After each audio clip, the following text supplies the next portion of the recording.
you obviously have a style that uses a lot of movement, a lot of kicks and stuff. Does that impact you at all, carrying that extra weight in the cage, your ability to, throw everything you're used to throwing? Honestly, I think cutting the weight made it worse. If you watch my last fight, my movement slowed down because of the weight cuts. I was draining myself, trying to make weight. And, it was hard the last fight. That was the biggest thing, going through this weight class, is the weight cut.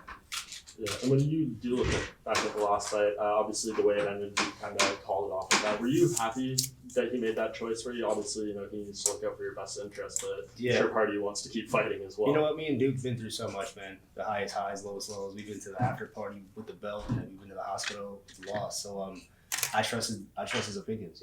As he's my coach, I have to trust that he's looking out for my best interest. After watching the fight, it didn't make sense to try fighting Tony without that power. The right hand was stopping him from coming, and when I didn't have that right hand, I started catching them elbows, and it was a handicap fight. So we live to fight another day.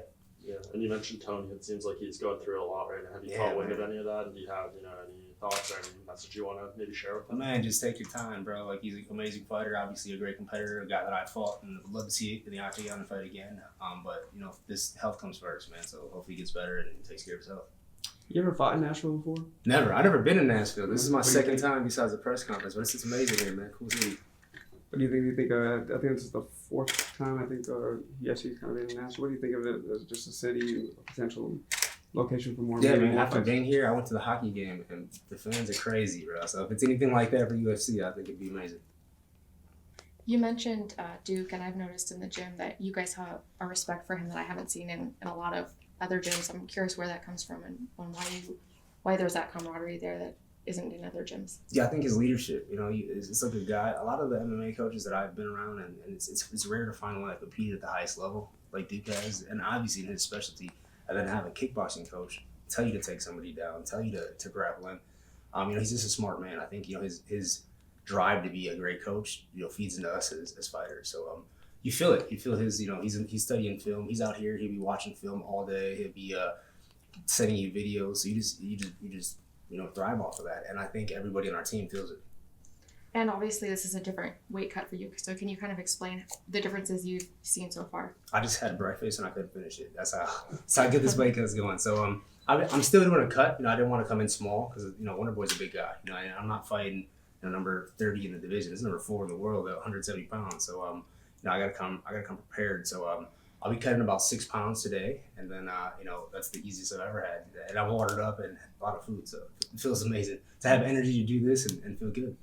Did you put on any weight for this at all? Yeah, man. So usually when I fight at 55, I have to stop lifting weights 5 weeks out, 6 weeks out just to make weight. And all them conditioning and strength trainings become runs. So I have to run 5 miles just to get the weight off. So I put on a lot of size. I think people are going to be surprised when they see how I look on the scale more. You look at the top of this welterweight division, a lot of wrestlers, Tyron, Ben Askren, Usman, obviously, who has the belt. Obviously, you're focused on this fight, and it's a great stylistic matchup. But do you feel like you match up really well with those other guys too? 2 of them, 3 are my teammates. I know, so, but still, like just the general style. I would never fight Ben Askren. I save myself the embarrassment. That dude's a fucking monster. I feel like while I'm training with men and while I'm training with Ty, when I'm 55, obviously they're stronger than me, they're bigger than me. But when I'm out of camp and I'm my natural weight, I feel amazing. How good is Ben? He's a monster, dude. Ben's one of them guys. If I was at 55, he was the one getting me ready for Ben Henderson. All the guys that run I went on. Ben was one of my main training partners. The type of guy that you can't never count him out. I spin back kicked him one time, right in the chin, and I could tell he was hurt. He double legs me, gets on top, and starts grinding me out. So this is one of them tough, deep down guys. He's really good. And another one that I wanted to ask you, 2 guys you fought before, Max Holloway and Dustin Poirier, fighting for the interim belt. How do you see that fight going? Who do you think wins? Dustin obviously has the skill set at 155. He's fought the best of the best at 55. Holloway's coming up in competition. Me at 45 against Holloway is not me at 55, or me at my normal weight class. So I'm interested to see how he prepares. And I think Holloway is one of them guys that just bites down and goes. When he gets tough, he bites on that mouthpiece and he throws them hands, and that's where he gets a lot of his success. He's just a tough dude. And I fought both of them. I felt both of their pace. I felt both of their technique, and I think it's going to be a great fight. It's hard to call because they both have styles that just are going to clash in the cage. What can fans expect from your lens is on, right? No, it's good. I'm you just missed the whole thing.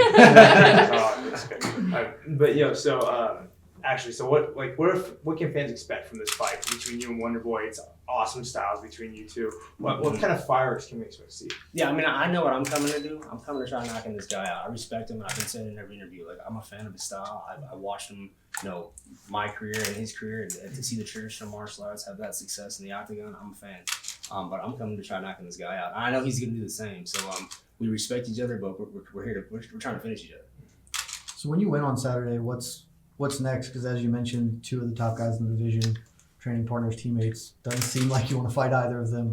Where do you go from there? Well, neither of them are champ, so there's a ways to get to that belt. And my name and where I'm at, a great win. I think I'm right there in the line for this. So first I gotta get through Wonderboy. This is a big risk, like going up a weight class and fighting number 4 in the world. This isn't an easy task, but I just feel amazing, man. Like the training camp went so well. The weight right now feels good, and my energy is just like, I feel like I got ready for a fight and not for a weight cut, and that feels good.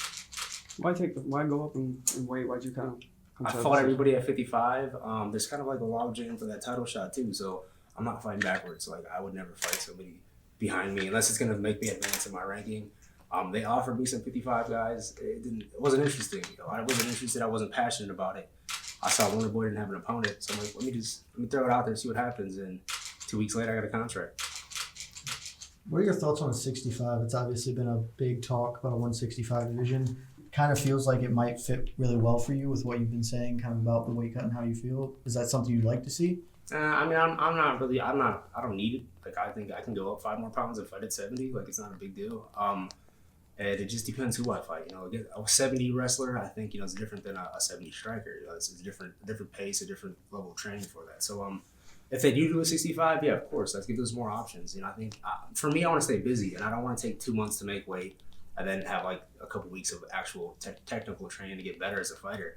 Like all of my training camps have been weight cuts, not a training camp. So it feels good to go out here and learn and my mind's sharp and not dehydrated and feeling like, oh, I can't wait till Friday. Friday comes, I eat like crazy and rehydrate, and then Saturday you feel like crap. There's no way to like bounce back from that. So I think it's better than adding a 65 division. Us as fighters fight in the right weight class.